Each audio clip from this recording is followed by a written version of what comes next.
à mon aide. Seigneur, viens vite à mon secours. Gloire au Père, au Fils, au Saint-Esprit, maintenant et toujours. Dans les siècles des siècles. Amen. Alléluia. Viens, Esprit Saint, Illumine nos cœurs, emplis-nous de ta paix. Oh, nous murmure.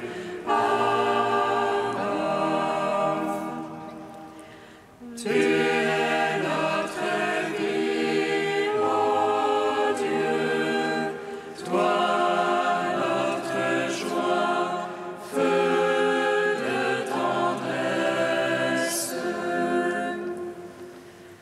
Viens, Esprit Saint, illumine nos cœurs, emplis-nous de ta paix. Oh, nous murmure.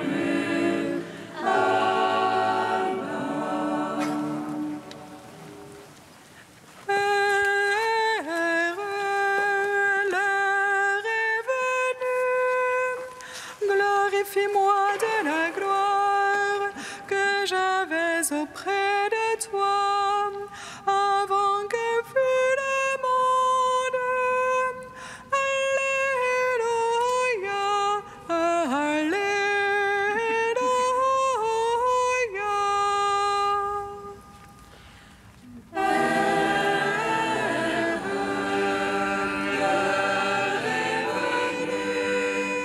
Glorifie-moi de la gloire que j'avais auprès de toi avant que fût le monde.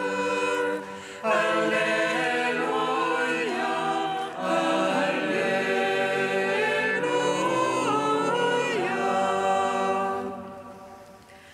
Quand je serai levé de terre, j'attirerai tout à moi. Père, j'ai manifesté ton nom aux hommes. Tu me les as donnés et moi je viens à toi. Père, l'heure est venue.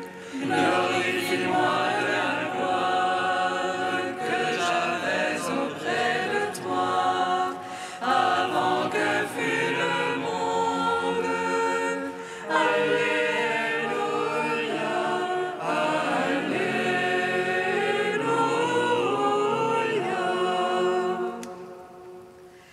Je suis sorti du Père et venu dans le monde. Maintenant je quitte le monde et je retourne auprès du Père. En vérité, il vous est bon que je m'en aille, car si je pars, je vous donnerai mon esprit.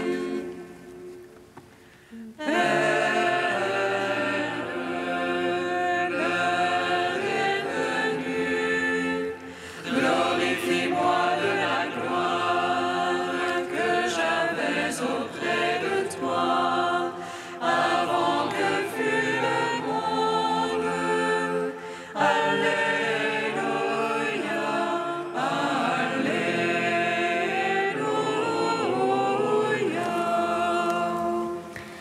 Psaume 118, strophe 10. Oh, notre joie, tu es ressuscité, et la nuit, comme le jour, illumine. Pour notre joie, tu es ressuscité, et la nuit, comme le jour illumine. Tes mains d'apprendre tes ordres. Tes fidèles m'avoient avec joie, car j'espère en ta parole. Je sais qu'ils sont justes tes jugements, que tu m'affliges avec vérité. Que ton amour me soit consolation, selon ta promesse à ton serviteur. Que m'advienne ta tendresse et je vivrai, car ta loi fait mes délices. Honte au superbe qui m'accable de mensonges. Moi, je médite sur tes préceptes. Que tes fidèles se tournent vers moi, ceux qui savent ton témoignage. Que mon cœur soit impeccable en tes volontés. Pas de honte alors pour moi. Gloire au Père, au Fils, au Saint-Esprit, pour les siècles des siècles. Amen. Pour notre joie, tu es ressuscité, et la nuit comme le jour illumine. Psaume 19. Ce jour le Seigneur a fait, soyons dans la joie et dans l'allégresse. Ce jour le Seigneur a fait, soyons dans la joie et dans l'allégresse. Qu'il te réponde le Seigneur au jour d'angoisse, qu'il te protège le nom du Dieu de Jacob. Du sanctuaire qu'il t'envoie le secours, qu'il demeure ton soutien depuis Sion. Qu'il se rappelle toutes tes offrandes, ton holocauste, qu'il le trouve savoureux. Qu'il te donne selon ton cœur, écoutez les saints qui les secondent. Que nous crions de joie dans ton salut, qu'au nom de notre Dieu nous pavoisions. Que le Seigneur accomplisse tes requêtes, toutes tes prières qu'il les exauce. Maintenant je connais que le Seigneur donnera le salut à son Christ. Des cieux de sainteté lui répond, par les gestes sauveurs de sa droite. Aux uns les chars, aux autres les chevaux. À nous d'invoquer le nom de Dieu. Il prie ton œuvre. Nous debout nous tenons. Seigneur, sauve le roi. Réponds-nous au jour de notre appel. Gloire au Père, au Fils, au Saint-Esprit, pour les siècles des siècles. Amen. Ce jour le Seigneur l'a fait, soyons dans la joie et dans l'allégresse. Psaume 20. Seigneur, ta force réjouit le roi. Combien ton salut le comble d'allégresse. Tu lui as accordé le désir de son cœur, Tu n'as point refusé le souhait de ses lèvres. Seigneur, ta force réjouit le roi, combien ton salut le comble d'allégresse. Tu lui as accordé le désir de son cœur. Tu n'as point refusé le souhait de ses lèvres. Car tu l'as prévenu de bénédiction de joie, tu as mis sur sa tête une couronne d'orphin. Tu lui as accordé la vie qu'il demandait, longueur de jour encore et à jamais.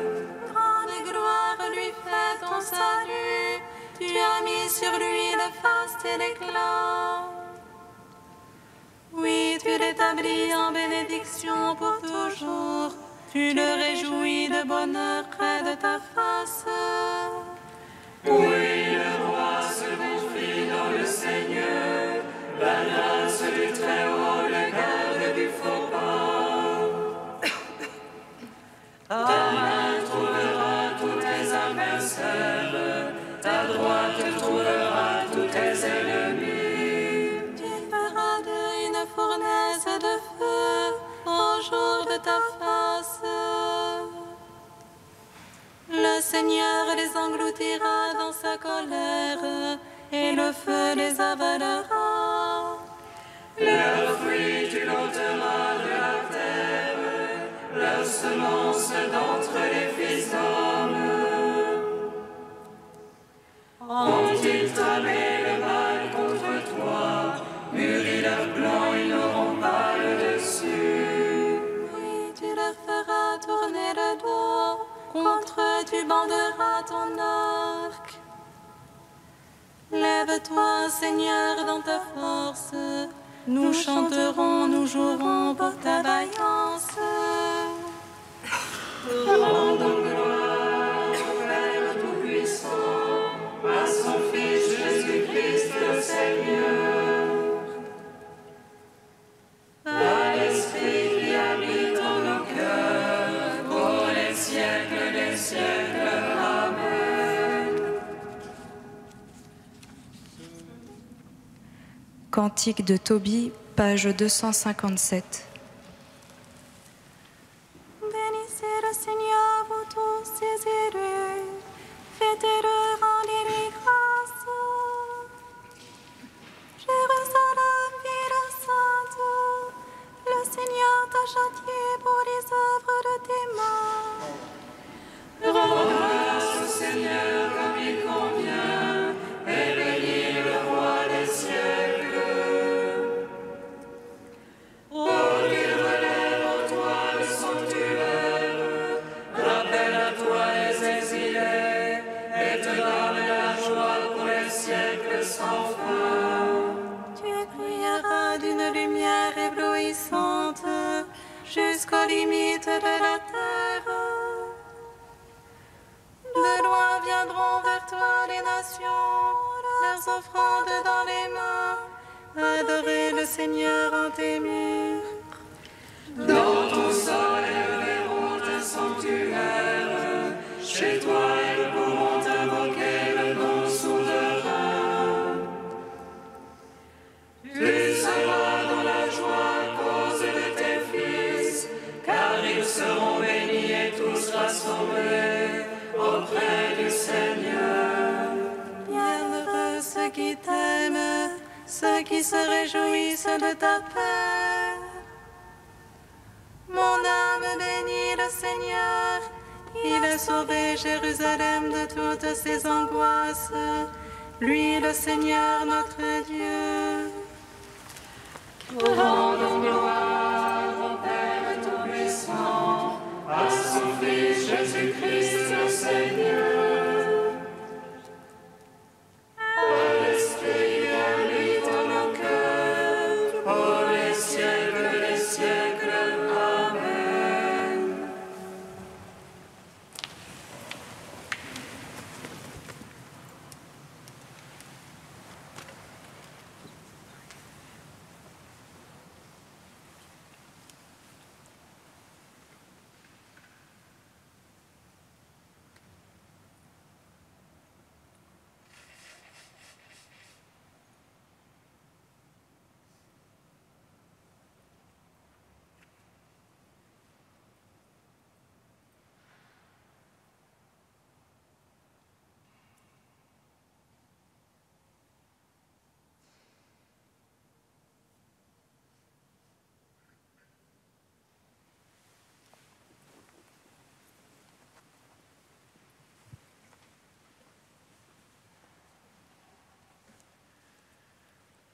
Avec grande puissance, les apôtres rendaient témoignage à la résurrection de Jésus le Seigneur. Avec grande puissance, les apôtres rendaient témoignage à la résurrection de Jésus le Seigneur. Le gardien les emmena dehors et leur demanda: que dois-je faire pour être sauvé? Avec grande puissance, les apôtres rendaient témoignage à la résurrection de Jésus le Seigneur. Lecture du livre des Actes des Apôtres. Dans la ville de Philippe, la foule se souleva contre Paul et Silas. Les magistrats ordonnèrent de les dépouiller de leurs vêtements pour leur donner la bastonnade. Après les avoir roués de coups, on les jeta en prison, en donnant aux gardiens la consigne de les surveiller de près. Pour appliquer cette consigne, il les mit tout au fond de la prison, avec les pieds coincés dans des blocs de bois. Vers le milieu de la nuit, Paul et Silas priaient et chantaient les louanges de Dieu, et les autres détenus les écoutaient. Tout à coup, il y eut un violent tremblement de terre qui secoua les fondations de la prison. À l'instant même, toutes les portes s'ouvrirent et les entraves de tous les détenus sautèrent. Le gardien, tiré de son sommeil, vit que les portes de la prison étaient ouvertes. Croyant que les détenus s'étaient évadés, il dégaina son épée et il allait se donner la mort. Mais Paul se mit à crier : « Ne va pas te faire de mal, nous sommes tous là. » Le gardien réclama de la lumière. Tout tremblant, il accourut et se jeta aux pieds de Paul et de Silas. Puis il les emmena dehors et leur demanda : « Que dois-je faire pour être sauvé, mes seigneurs ?» Ils lui répondirent : « Crois au Seigneur Jésus, alors tu seras sauvé, toi et toute ta maison. » Ils lui annoncèrent la parole du Seigneur, ainsi qu'à tous ceux qui vivaient dans sa maison. À l'heure même, en pleine nuit, le gardien les emmena pour laver leurs plaies. À l'instant même, il reçut le baptême avec tous les siens. Puis il invita Paul et Silas à monter chez lui, fit préparer la table, et avec toute sa maison, il laissa déborder sa joie de croire en Dieu. Gloire à toi, Seigneur, gloire à toi. Gloire à toi, Seigneur, gloire à toi.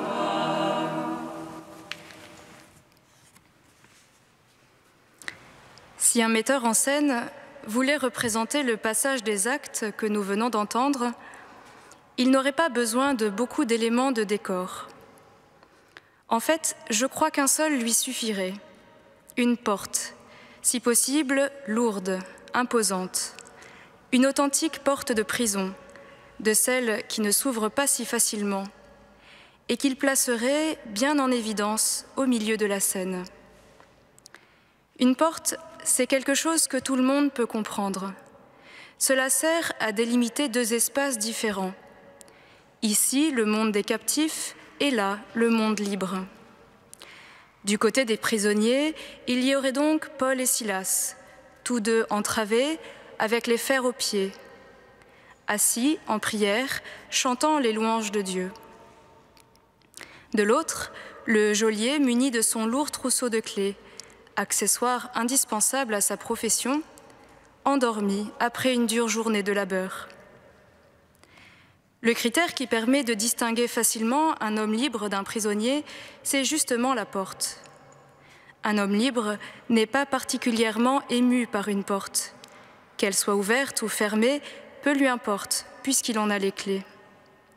Au contraire, toute l'attention du prisonnier se concentre sur la porte, parce que, justement, celle-ci est fermée, et c'est cela qui fait de lui un prisonnier. Mais qu'elle vienne à s'ouvrir, et c'est toute sa vie qui bascule. Alors, bien sûr, ce serait là le moment le plus spectaculaire, le plus dramatique de la mise en scène, l'ouverture mystérieuse de la porte, sur fond de violents tremblements de terre, si violents que les fondements de la prison doivent en être ébranlés. Mais voilà qui est bien étrange. Les prisonniers ne semblent alors pas tellement décidés à s'enfuir, tandis que le geôlier, lui, est tellement bouleversé par l'événement qu'il en aurait attenté à sa vie s'il n'en avait pas été empêché, in extremis, par les prisonniers eux-mêmes. Y aurait-il eu erreur sur la distribution des rôles ? Car enfin, tout s'est passé comme si, de part et d'autre de cette fameuse porte, il y avait d'un côté 2 hommes libres, avec les fers aux pieds, et de l'autre un prisonnier, en possession du trousseau de clés. Et comment aurait-il pu en être autrement ? Eux, ils sont libres, parce que leur vie, nul ne la prend, c'est eux qui la donnent. Et c'est bien ainsi qu'ils ont à rendre témoignage à leur Seigneur, Jésus-Christ. Le geôlier, par contre, est prisonnier, habitant d'ombre et de ténèbres, prisonnier de n'avoir ni espérance, ni Dieu en ce monde, consigné aux portes des enfers dont il a tiré sur lui pour toujours les verrous. Mais justement, c'est pour apporter le salut à Adam et à l'humanité captive que le Christ s'est anéanti, descendant jusqu'au plus profond des enfers de l'homme. De même, voilà Paul et Silas descendus au fond de cette sombre prison pour que de l'intérieur s'ouvre toute grande au geôlier la porte de la foi, et que par la foi il obtienne le salut. Adam, premier père et premier mortel, captif plus longtemps que tout autre, avait entendu le premier le bruit des pas du Seigneur. Mais aujourd'hui, c'est au tour du geôlier de reconnaître, dans la voix des 2 apôtres, la voix de celui qui cheminait dans la prison. Et à celui qui, tout tremblant, demanda de la lumière et, se jetant aux pieds des apôtres, implora le salut, le Seigneur répond : « Éveille-toi, ô toi qui dors, relève-toi d'entre les morts, le Christ t'illuminera. Lève-toi, toi qui dormais, je ne t'ai pas créé pour que tu restes ici, captif de l'enfer. Lève-toi, partons d'ici, car tu es en moi et je suis en toi. » Frères et sœurs, ce geôlier, c'est chacun d'entre nous. Car il y a, tout au fond de notre cœur, une cellule où Dieu réside, depuis le jour de notre baptême. Souvent, cette cellule se trouve fermée à double tour par une lourde porte, la porte de l'oubli, du bruit intérieur, des 1000 soucis de la vie quotidienne. Que viennent les jours de tristesse et d'angoisse, et nous sommes tentés de lever les yeux vers les cieux ou au-delà des mers pour y chercher la libération. Pourtant, c'est bien de l'intérieur, tout près de nous, que peuvent venir pour nous la lumière et le salut. Implorons donc le Seigneur, encore et toujours, afin qu'il vienne libérer, déblayer sa présence en nous. Ce qui nous distingue du geôlier, c'est que probablement cela se fera à longueur de vie, sans tremblement de terre.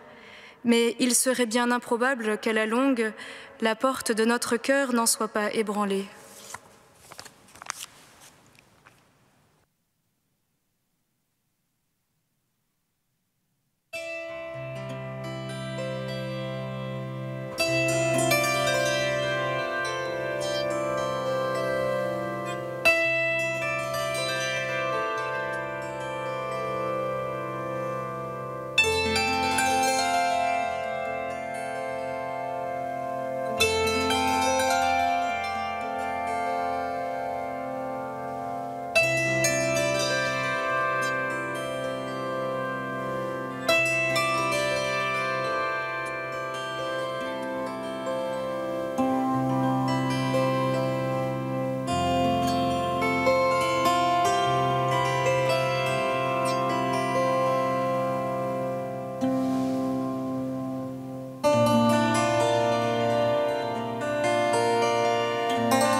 Seigneur, souviens-toi.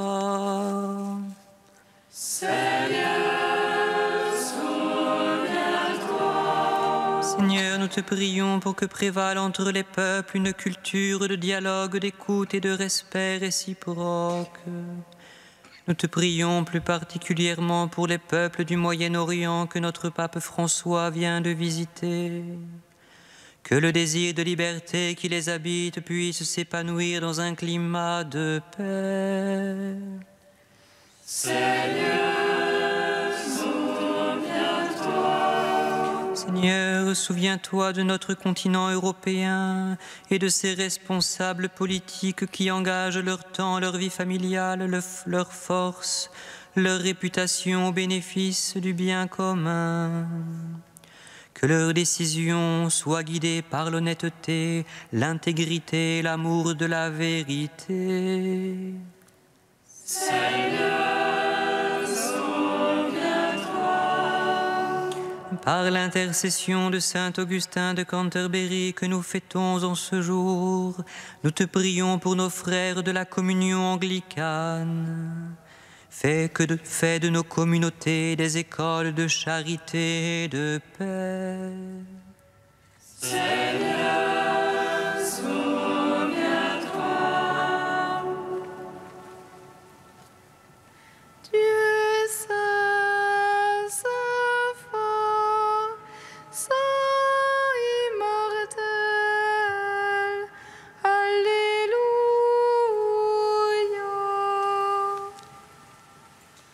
Dieu saint, saint fort, saint immortel, Alléluia.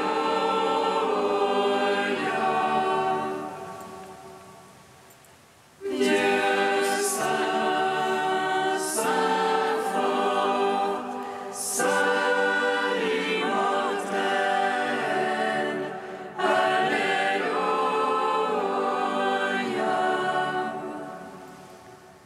Gloire au Père et au Fils et au Saint-Esprit, maintenant et toujours et dans les siècles des siècles. Amen. Saint immortel, Alléluia.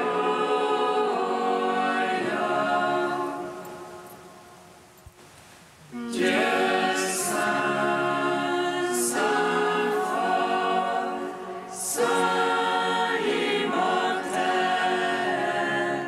Alléluia.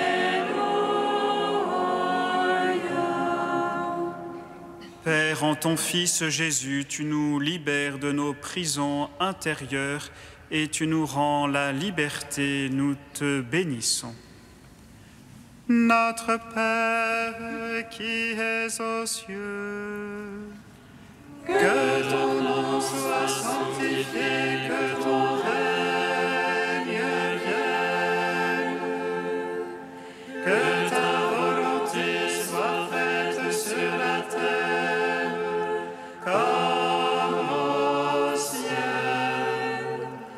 Donne-nous aujourd'hui notre pain de ce jour.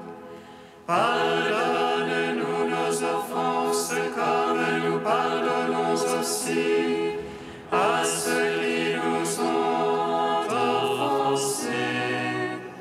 Et ne nous soumets pas à la tentation, mais délivre-nous du mal. Car c'est à toi qu'appartiennent le règne, la puissance et la gloire, pour les siècles des siècles. Amen. Garde à ton peuple sa joie, Seigneur, toi qui refais ses forces et sa jeunesse. Tu nous as rendu la dignité de fils de Dieu, affermis-nous dans l'espérance de la résurrection. Par Jésus-Christ, ton Fils, notre Seigneur et notre Dieu, qui règne avec toi et le Saint-Esprit, maintenant et pour les siècles des siècles. Bénissons le Seigneur. Nous rendons grâce